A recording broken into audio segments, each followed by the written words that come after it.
Hello students, in this video we are going to see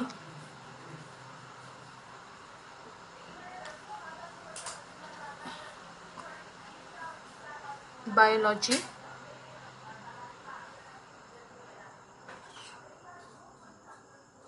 chapter number 3,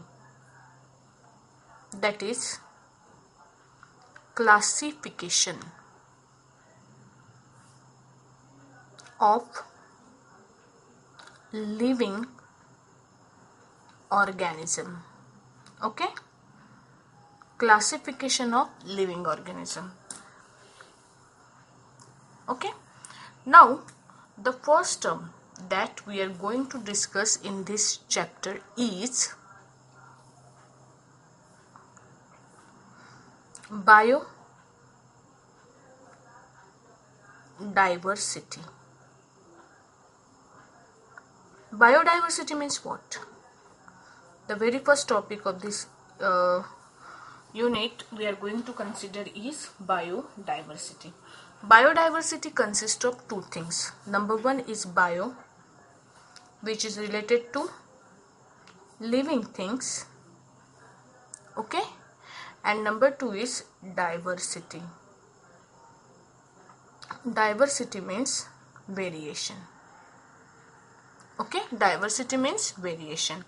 So earथ के ऊपर how many organisms are present? There are millions or millions of millions, I can say millions of millions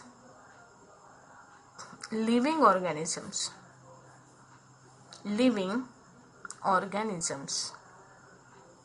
are present on the earth, and all these different kind of living organisms, they have a very much difference in their varieties, difference in their look. Okay, then mode of nutrition, then structure, then organs and so on and so on. ये हम comparison किस level पे जाके करते हैं, ये इसकी बहुत सारे वेरिएशंस क्या है हमारे सराउंडिंग में अवेलेबल है. Okay, there are variety of living organisms present on the earth. If we are talking about human beings की अगर हम बात करें, ज़्यादा दूर नहीं जाएंगे. सपोज इमेजिन करो कि हमारे क्लास की बात हम करते हैं. हमारे क्लास में कितने स्टूडेंट्स हैं? हमारे क्लास में अगर हमने कंसिडर किया कि ऐसे कितने स्टूडेंट हैं, सपोज हमारे क्लास में 20 स्टूडेंट्स हैं, तो ये 20 स्टूडेंट्स के अगर हम देखते हैं ना वो पिक्चर्स में हम आइडेंटिफाई करते हैं कि सिर्फ आंखें हैं, आंखों से आइडेंटिफाई करो आंखें किसकी है. ये पिक्चर में जनरली न्यूज़पेपर वगैरह में ये आते हैं ना, ऐसे क्वेश्चंस आते हैं, क्विज कंपटीशन, सिर्फ आंखों से पहचानो. हम आंखों से पहचानते हैं कि ये सलमान खान की आंखें हैं या अक्षय कुमार की आंखें हैं या दीपिका पादुकोण की आंखें. तो ये कैसे हम पहचान सकते हैं? क्योंकि अगर हमने कंसिडर किया कि अगर आपने कोई 20% भी अलग अलग कंसिडर किए, तो वो 20% की आंखें एक दूसरे से मैच नहीं होती हैं. उनके नाक का शेप कैसे है? अलग अलग है. उनके हेयर स्टाइल अलग अलग है. उनके बालों का टेक्सचर कैसे है? अलग अलग है. बराबर है ना. उनकी स्किन का कलर कैसे है? अलग अलग है. उनके दांतों का शेप भी कैसे है? अलग अलग है. बराबर है. उनकी हाइट में डिफरेंस है.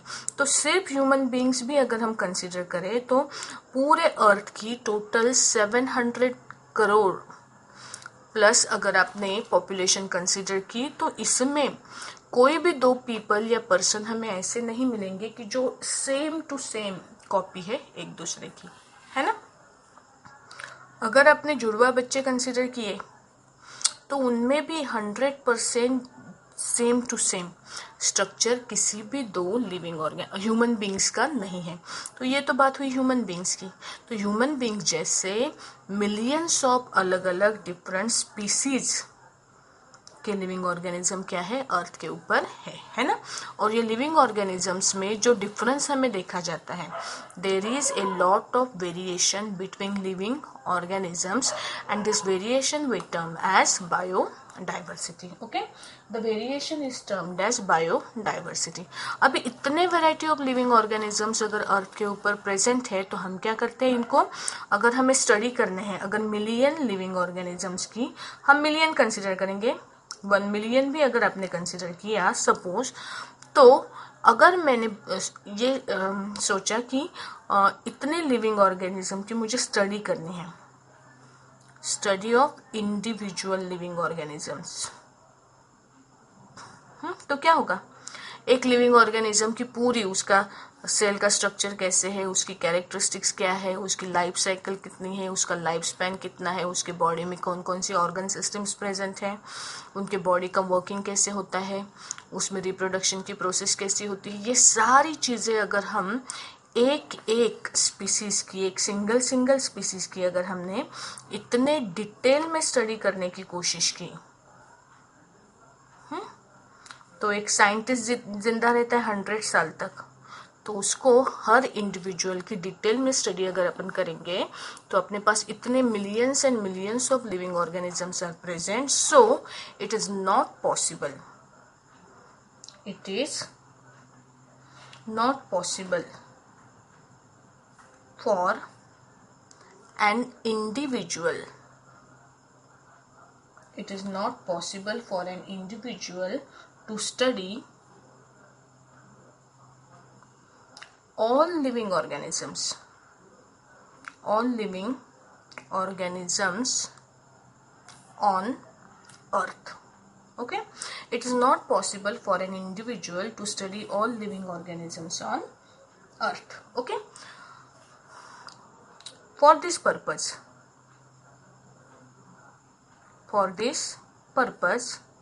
we group living organisms into different groups. पहला ग्रुप करना मतलब कलेक्ट करना, हाँ, या उनका बंच बनाना, और सेकेंड ग्रुप्स, हम उनको क्या करते हैं, अलग अलग ग्रुप्स में डिवाइड करते हैं. For this purpose we divide living organisms into different groups depending on similarities between their properties. Okay, हम क्या करते हैं, लिविंग ऑर्गेनिज्म को, अलग अलग लिविंग ऑर्गेनिजम्स को कलेक्ट करते हैं जिनमें कुछ ना कुछ सिमिलैरिटी प्रॉपर्टीज के बीच में है. ऐसे हम लिविंग ऑर्गेनिजम्स को क्या करते हैं, कलेक्ट करते हैं और उनको एक ग्रुप के अंदर डालते हैं. ठीक है ना. तो ये जो प्रोसेस हमने की, the process of dividing, see next,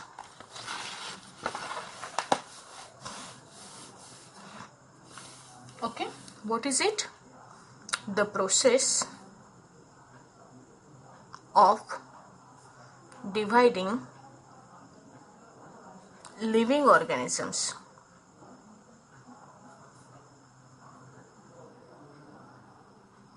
into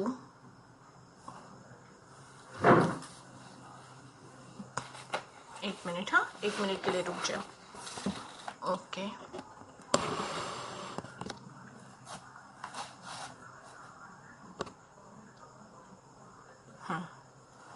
अभी दिख रहा है ना clear. What is this, the process of dividing living organism into different groups,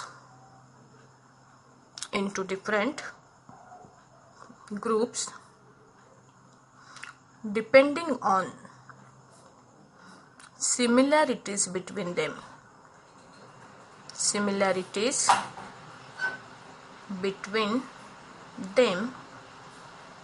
is called classification, of living organisms. Okay, हम क्या करते हैं, हम लिविंग ऑर्गेनिजम्स को उनके प्रॉपर्टीज के हिसाब से, मतलब जो लिविंग ऑर्गेनिजम्स है जिनकी प्रॉपर्टीज कैसे है, सिमिलर है ना, सिमिलर प्रॉपर्टीज वाले लिविंग ऑर्गेनिजम्स को हम एक ग्रुप में डालते हैं, और एक ग्रुप में डालने के बाद में कलेक्टिवली हम उन लिविंग ऑर्गेनिज्म की क्या करते हैं, स्टडी करते हैं. The process is called as classification of living organism. What is this, this is called as classification of living organisms. Okay, this is called as classification of living organisms. And why it is necessary? Because if we do not classify them, then we will have to do the individual study of each animal or organism on the earth, which is not possible for a single person. Single person पूरे के पूरे living organisms की detail में study नहीं कर सकते हैं, क्योंकि अगर ऐसा करेंगे तो उनको 100 साल की उम्र भी कम पड़ेगी. ओके, तो इसलिए हम क्या करते हैं, उनको अलग अलग ग्रुप में डिवाइड करते हैं और फिर उनकी स्टडी करते हैं. ओके, अभी नेक्स्ट टॉपिक हमें जो देखना है वो है बेसिस ऑफ क्लासिफिकेशन. ओके, अभी क्लासिफिकेशन करने के लिए आप अभी यहाँ पे जैसे millions of living organisms present है ना, तो ये मिलियंस ऑफ लिविंग ऑर्गेनिजम्स को आप कैसे डिवाइड करोगे, किस तरह से आप इसको क्लासिफाई करोगे. तो ये इसका भी अलग अलग साइंटिस्ट ने क्या किया, अलग अलग मेथड इसमें इस्तेमाल की. पहली मेथड जो थी एरिस्टोटल वगैरह जो लोग थे, जो फिलोसोफर्स थे, उन्होंने सबसे पहला क्लासिफिकेशन क्या किया था पता है एनिमल्स का, जो अभी हम नहीं यूज करते. हाँ, बेसिक क्लासिफिकेशन उन्होंने किया था कहाँ पे रहते हैं उस हिसाब से. लिविंग ऑर्गेनिजम्स कहाँ पे रहते हैं, जैसे कि जो लैंड पे रहते हैं उन्हें उन्होंने बोला, डेफिनेशंस अभी भी यूज की जाती है ये, लेकिन सिर्फ डेफिनेशंस ही यूज की जाती हैं. हाँ, ये क्लासिफिकेशन अभी हम मानते नहीं हैं. ओके, उन्होंने क्या किया, लिविंग ऑर्गेनिजम्स को डिवाइड किया इन 3 कैटेगरीज में. जो लैंड के ऊपर रहते हैं उनको बोला टेरेस्ट्रियल एनिमल्स, जो वाटर में रहते हैं उन्हें बोला एक्वेटिक एनिमल्स, और जो दोनों जगह पे रहते हैं लैंड पे भी और वाटर में भी उन्हें बोला एम्फीबियंस. ओके, जैसे कि अभी इस हिसाब से टेरेस्ट्रियल में कौन कौन आएगा, रैबिट भी आएगा, लिजर्ड भी आएगा, उसके बाद में स्नेक भी आएगा, बर्ड्स भी आएंगे, उसके बाद में एंट्स भी आएंगे, है ना, हम एनिमल्स की बात कर रहे हैं. ओके, एंट्स भी आएंगे, उसके बाद में और कौन आएगा, ह्यूमंस भी आएंगे और मंकीज भी आएंगे. अभी आप देखो, अगर मैं सिर्फ टेरेस्ट्रियल के बेसिस के ऊपर क्लासिफिकेशन करती हूँ तो हमें क्या मिलते हैं, हमें वाइड ग्रुप नहीं मिलते हैं, है ना. तो इसमें ये क्लासिफिकेशन करने से आपको सिर्फ यही ध्यान में आएगा कि इनमें सिर्फ एक ही सिमिलरिटी है. कौन सी एक सिमिलरिटी है कि वो लैंड पे रहते हैं. बाकी अगर आप देखोगे तो उनमें डिफरेंशिएशन रैबिट और लिजर्ड में बहुत डिफरेंस है. लिजर्ड का स्ट्रक्चर और एंट का स्ट्रक्चर इनमें बहुत डिफरेंस है, साइज का भी बहुत फर्क है. तो इनको आप मतलब ये वैसे अगर आपने इनको ग्रुप्स में डिवाइड किया तो आपको ज़्यादा डिटेल में उनकी जानकारी नहीं अच्छे से नहीं करते आएंगी, क्योंकि इनकी सिमिलरिटी सिर्फ वो लैंड में पे रहते हैं, वाटर पे रहते हैं, और एम्फीबियंस लैंड या वाटर पे रह सकते हैं. यही पॉइंट पे इसकी सारी सिमिलरिटी क्या हो जाएगी, खत्म हो जाएगी. सो ये क्लासिफिकेशन वॉज डिस्कार्डेड. इसको लोगों ने क्या किया, एक्सेप्ट नहीं किया. इसके बाद में कई सारी मेथड्स लोगों ने और ट्राई की, लेकिन हम जो मेथड कंसिडर करने वाले हैं क्लासिफिकेशन की वो है व्हिटाकर्स क्लासिफिकेशन मेथड. इसे और एक नाम दिया जाता है, वो है हायरार्किकल क्लासिफिकेशन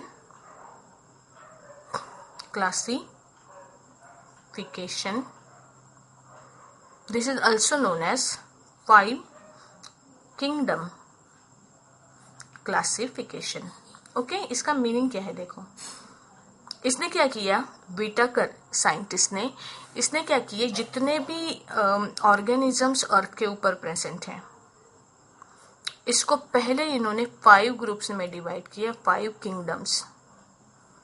अर्थ के ऊपर present her organism in 5 kingdoms में से किसी न किसी किंगडम में तो आएगा ही. ठीक है, फिर ये किंगडम्स के बाद में उन्होंने क्या किया, उसको अलग अलग लेवल्स में डिवाइड किया. बराबर है, मतलब पहली लेवल किंगडम, उसके बाद में और दूसरी लेवल का क्लासिफिकेशन. तो यहाँ पे आपको मिलता है लेवल 1, लेवल 2, लेवल 3, ऐसे अलग अलग लेवल की क्लासिफिकेशन की मेथड जो हम यूज करते हैं, that method is called as hierarchical classification method. इसका एग्जांपल अगर हम कंसीडर करें तो हमारी स्कूल की अरेंजमेंट कैसी होती है, देखो स्कूल हायरार्किकल क्लासिफिकेशन फॉलो करता है। जैसे स्कूल जो है उसको एज के हिसाब से बच्चों को सबसे पहले डिवाइड किया जाता है कितने कैटेगरीज में, 3 कैटेगरीज में आप डिवाइड करते हो। पहला है प्राइमरी, दूसरा है मिडिल स्कूल, है ना, और तीसरा होता है हाई स्कूल। अभी प्री प्राइमरी एक सेक्शन भी यहाँ पे क्या किया जाता है, इंक्लूड किया जाता है, बराबर है ना।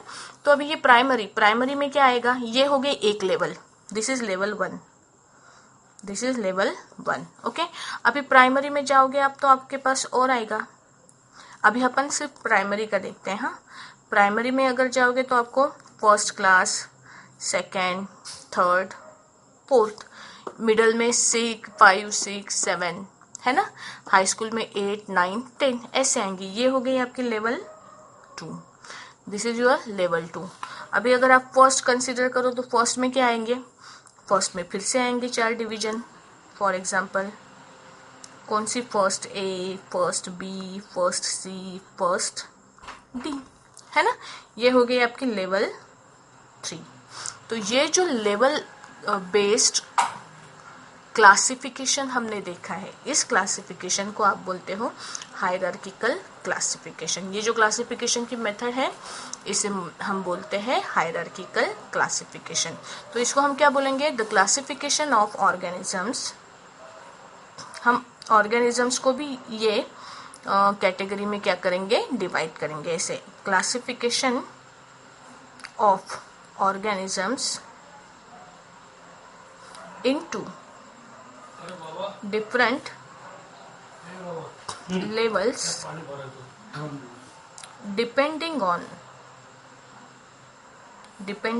on similarities and differences between them is called hierarchical classification, is called hierarchical classification, okay. तो ये क्या है, हमने इसमें क्या किया है, हम ऑर्गेनिजम्स को अलग अलग लेवल्स में डिवाइड करते हैं। अभी अगर आप यहाँ पे कंसीडर करोगे तो जैसे फॉर एग्जांपल फर्स्ट क्लास के जितने भी स्टूडेंट्स हैं उनकी सारों की प्रॉपर्टीज सिमिलर होंगी, बराबर है। कुछ प्रॉपर्टीज फर्स्ट क्लास की ए को, बी को, सी को, डी को, चारों क्लासेस को क्या रहेगी, सिमिलरली अप्लाई होंगी, बराबर है ना। तो ये जो है प्राइमरी की कैरेक्टरिस्टिक, कुछ कैरेक्टरिस्टिक प्राइमरी की फर्स्ट में भी आएंगी, सेकंड में भी आएंगी, थर्ड में भी आएंगी, फोर्थ में भी आएंगी, लेकिन प्राइमरी की कैरेक्टरिस्टिक्स आपको सेकेंडरी के जो स्टूडेंट्स हैं उसमें देखने को नहीं मिलेंगी। तो फिफ्थ मतलब यहाँ पे 5 नंबर की कैरेक्टरिस्टिक और 4 नंबर की कैरेक्टरिस्टिक्स क्या होगी, बहुत ज़्यादा डिफरेंट होगी, बराबर है ना।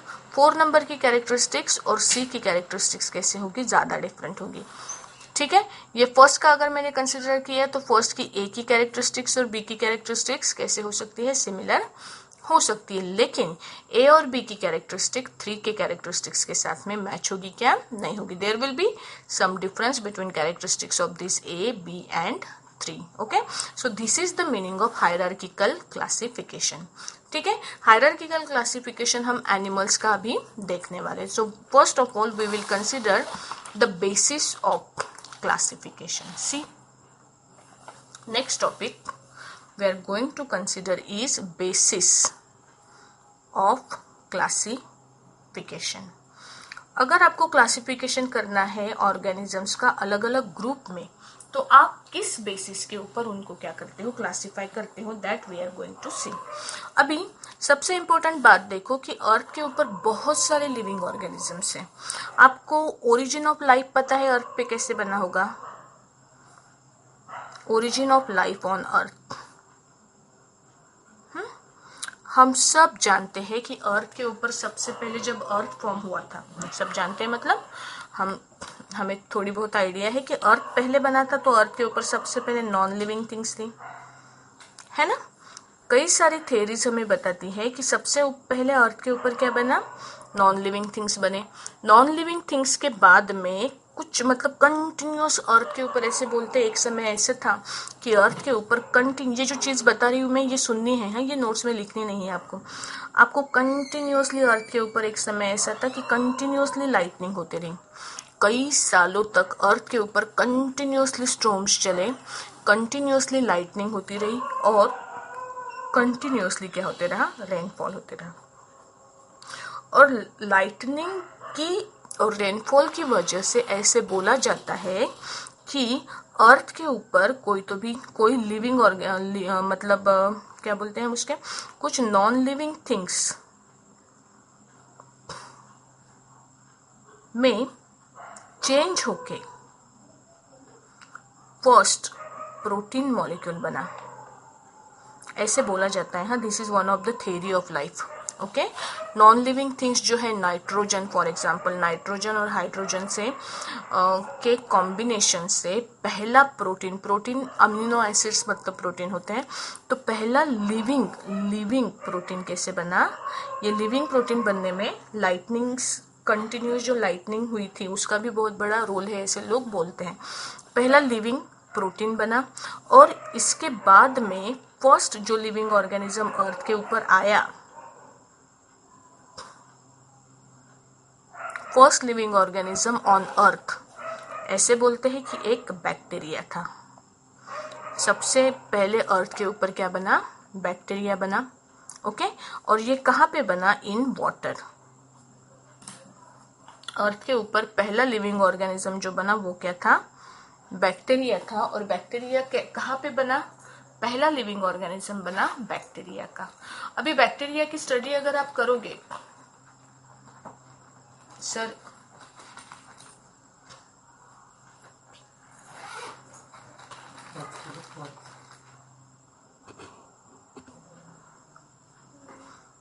अभी बैक्टीरिया की स्टडी अगर हम करेंगे ना, तो ये बैक्टीरिया में जो स्ट्रक्चर है बैक्टीरिया का, bacteria has a simple structure. It is made up of prokaryotic cell. It is made up of what? Prokaryotic cell. Okay? Prokaryotic मतलब प्रिमेटिव, बहुत ही बेसिक डिजाइन, प्रिमेटिव है ना। तो कई समय तक तो सिर्फ बैक्टीरिया ही अर्थ के ऊपर थे, कई समय तक सिर्फ बैक्टीरिया थे। फिर जैसे जैसे बैक्टीरिया पुराने होते गए, बैक्टीरिया का स्ट्रक्चर एकदम फिक्स बन गया, उसका रिप्रोडक्शन वगैरह की प्रोसेस स्टार्ट हुई। जब ये टिक गए, जब ये कैसे हुए, जिंदा सरवाइव कर पाए, तो उसके बाद में इसमें बैक्टीरिया के लिविंग ऑर्गेनिजम्स में इवोल्यूशन की प्रोसेस होके अदर लिविंग ऑर्गेनिजम्स क्या हुए, अर्थ के ऊपर बनने लगे। ओके, तो ये जो प्रोसेस है, इस प्रोसेस इवोल्यूशन का मतलब क्या है, जैसे इसके कई एग्जांपल्स हमने इवोल्यूशन के बेसिक एग्जांपल्स देखो। जो एनिमल्स आप देखते हो, एनिमल्स जो कोल्ड रीजन में मिलते हैं, आपको कोल्ड रीजन में मिलने वाले एनिमल्स जो है, उनके बालों के उनके बॉडी के ऊपर हेयर्स ज्यादा होते, दे आर मोर हेयरी, है ना। अगर आपने वहां पे कुछ मिल्क गिविंग एनिमल्स भी देखे तो उनके बालों का नंबर जो है, बालों की साइज, बालों की थिकनेस हमारे रीजन में पाए जाने वाले एनिमल्स से ज्यादा होती। क्यों? क्योंकि उनको उस रीजन में सरवाइव करने के लिए वो पर्टिकुलर अरेंजमेंट क्या हुई, ये अरेंजमेंट वहां के एनिमल्स में डेवलप हुई। ये जो प्रोसेस है इसे हम बोलते हैं evolution. The process is called as evolution. तो ये इवोल्यूशन की प्रोसेस कब से स्टार्ट हुई, जब से अर्थ के ऊपर लिविंग ऑर्गेनिजम्स आए, तब से ये जो है इवोल्यूशन की प्रोसेस अर्थ के ऊपर कंटिन्यूअसली हो रही है ना। और ये प्रोसेस कैसी है, it is very slow process, it is very slow process. किसी भी लिविंग ऑर्गेनिजम्स को इवॉल्व होने में thousands of millions of years का समय क्या जाता है, ठीक है ना। लेकिन ये जो तरीका है, ये तरीके से हमें सबसे पहली बात क्या पता चलती है कि अर्थ के ऊपर सबसे पहले जो बना था वो था सिंपल एनिमल, सिंपल ऑर्गेनिज्म, है ना। और ये सिंपल ऑर्गेनिजम्स के ऊपर कई बार इवोल्यूशन होके, डेवलपमेंट होके कॉम्प्लिकेटेड एनिमल्स क्या हो गए, बाद में बनने लगे। ओके, सो ये जो इवोल्यूशन की प्रोसेस है, ये इवोल्यूशन की प्रोसेस होती है सिंपल टू कॉम्प्लेक्स।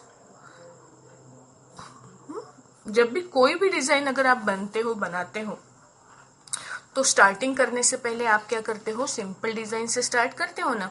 वैसे नेचर ने भी जब लिविंग ऑर्गेनिजम्स बनाने के बारे में सोचा तो उन्होंने पहले सिंपल डिजाइंस बनाई, बराबर है ना। डायरेक्ट अगर आपने रंगोली निकालनी सीखनी हो तो आप पहले उसके बेसिक शेप सीखोगे, बाद में जैसे जैसे आपका हाथ सफा होगा वैसे वैसे आप क्या करोगे, और ज्यादा कॉम्प्लेक्स डिजाइन आप बना सकते हो।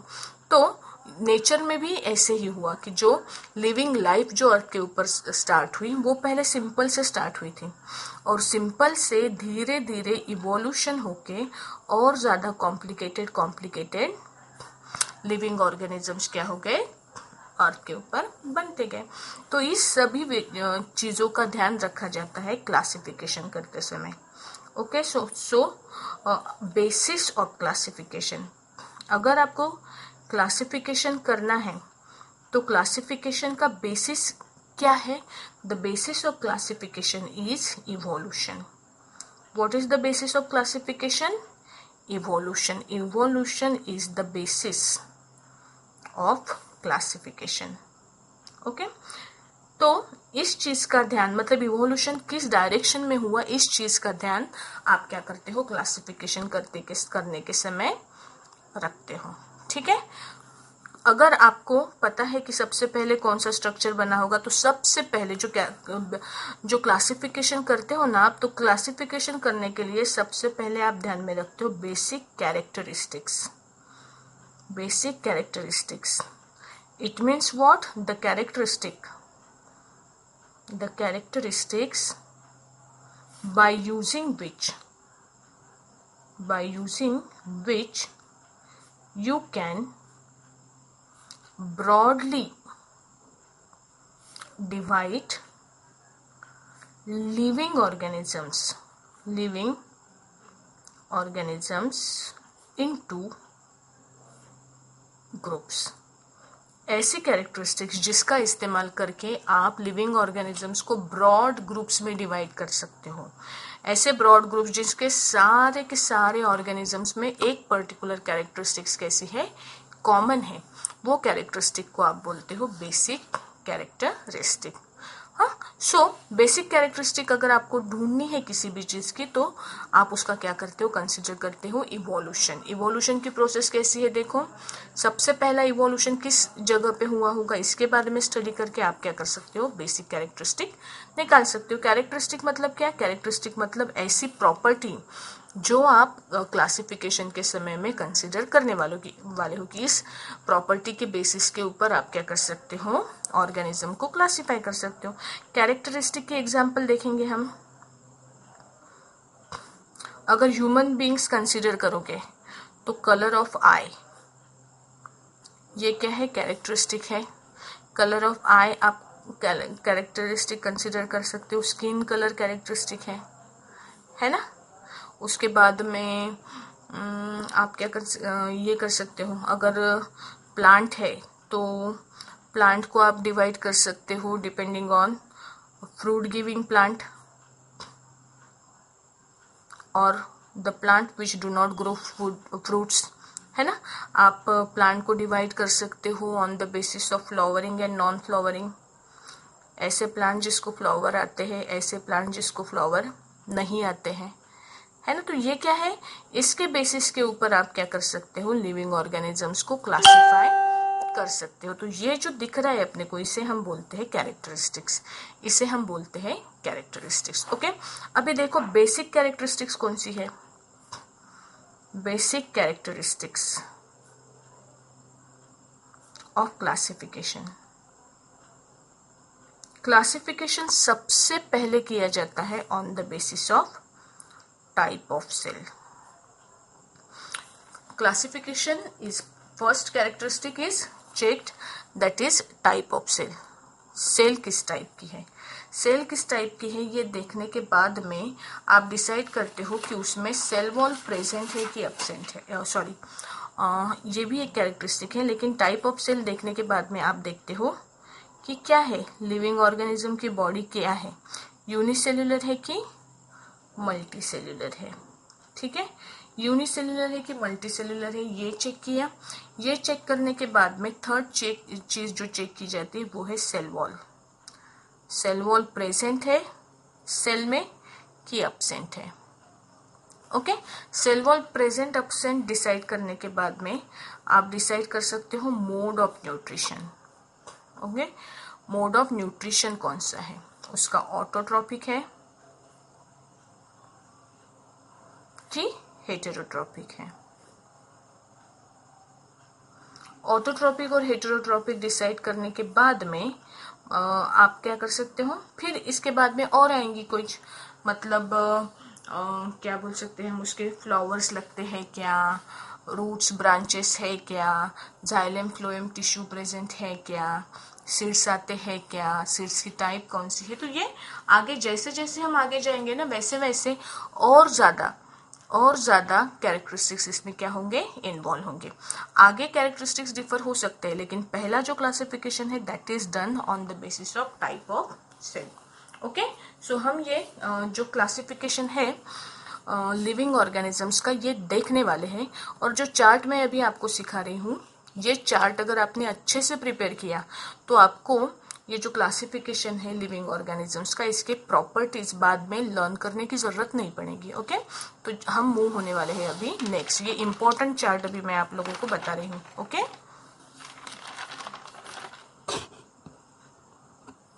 ओके, सी हम जो देखने वाले हैं वो है classification of living organism. Okay, ये क्लासिफिकेशन ऑफ लिविंग ऑर्गेनिज्म को आप दूसरा नाम क्या देख सकते हो, 5 kingdom classification.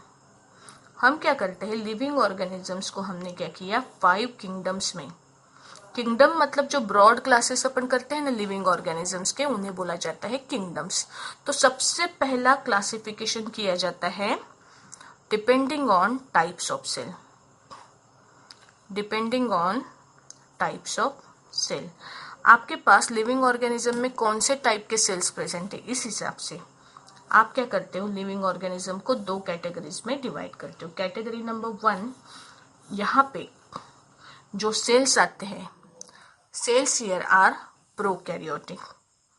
Sales here are prokaryotic, और प्रोकैरियोटिक जो है इसकी डिजाइन बहुत बेसिक होती है, that is why they are unicellular.